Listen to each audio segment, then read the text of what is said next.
హైదరాబాద్ జూబ్లీహిల్స్ నియోజకవర్గ ఉప ఎన్నికకు నామినేషన్ల గడువు నేటితో ముగిసింది. ఈ నియోజకవర్గం నుంచి మొత్తం 150కి పైగా నామినేషన్లు దాఖలయ్యాయి.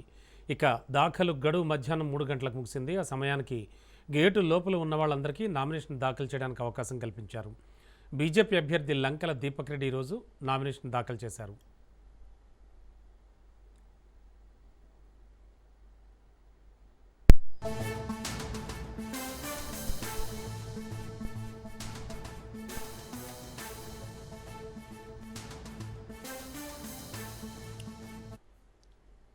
ప్రధాన పార్టీలు సహా స్వతంత్రులు, రీజనల్ రింగ్ రోడ్ బాధిత రైతులు, ఓయూ, నిరుద్యోగ సంఘాల నాయకులు నామినేషన్లు వేశారు.